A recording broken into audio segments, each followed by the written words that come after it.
Telugu Bigg boss season 9 contestant influencer YouTuber అయినటువంటి Demon Pavan ఇంట తీవ్ర విషాదం చోటు చేసుకుంది. గత కొంతకాలంగా అనారోగ్య సమస్యలతో బాధపడుతున్నటువంటి డెమాన్ పవన్ తండ్రి తుదిశ్వాస విడిచారు. ఆయన మరణ వార్త చాలా మందిని కలిచివేస్తూ ఉంది.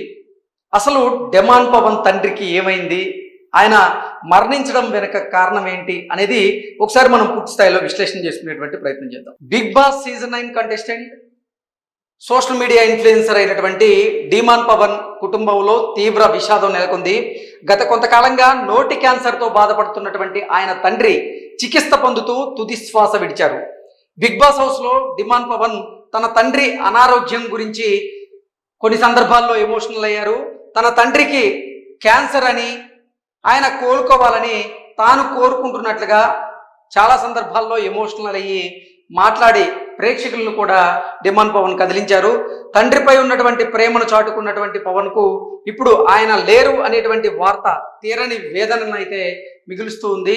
ఇక demon Pavan Bigg boss season 9లో తనదైనటువంటి ఆట తీరుతో ఎంతో మందిని ఆకట్టుకున్నారు.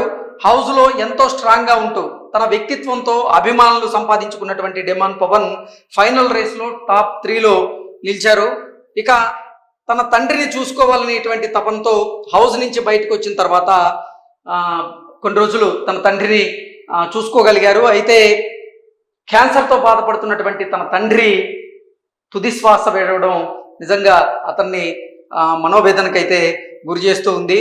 తన తండ్రి మరణ వార్తని ఆయన పోస్ట్ చేసిన వెంటనే కొంతమంది నెటిజన్లు, అలాగే బిగ్ బాస్లో ఉన్నటువంటి తోటి కంటెస్టెంట్లు కూడా సోషల్ మీడియా వేదికగానే సంతాపం వ్యక్తం చేస్తూ ఉన్నారు. స్టేట్ స్ట్రాంగ్ పవన్ అంటూ ఆయనకి ధైర్యాన్ని అయితే చెబుతూ ఉన్నారు. సో తన ఆట తీరుతో ఎంతో మందిని ఆకట్టుకొని ఎంతో మందిని బిగ్ బాస్ సీజన్ 9 ద్వారా అలరించినటువంటి డెమాన్ పవన్ ఇంట అయితే తీవ్ర విషాదం చోటు చేసుకుంది. నోటి క్యాన్సర్తో బాధపడుతున్నటువంటి డెమాన్ పవన్ తండ్రి చికిత్స పొందుతూ ఆయన తుది శ్వాస విడిచారు. ఈ సమాచారాన్ని డెమాన్ పవన్ సామాజిక మాధ్యమాల ద్వారా తన అభిమానులతో అలాగే తోటి కంటెస్టెంట్స్తో కూడా పంచుకున్నారు. ఈ నేపథ్యంలోనే తోటి కంటెస్టెంట్స్ అలాగే అభిమానులు కూడా ఆయనకి మనోధైర్యాన్ని చెప్తూ స్టే స్ట్రాంగ్ పవన్ అంటూ కూడా కమెంట్లు చేస్తూ ఉన్నారు. సో దీని మీద పవన్ నిజంగా ఆయన కుటుంబానికి ప్రగాఢమైనటువంటి సానుభూతిని తెలియజేస్తూ నెటిజన్స్ కమెంట్ పెడుతున్న నేపథ్యంలోనే ఆయనకి మనోధైర్యం నింపాలని మనం కూడా కోరుకుంటున్నాం. Thank you so much.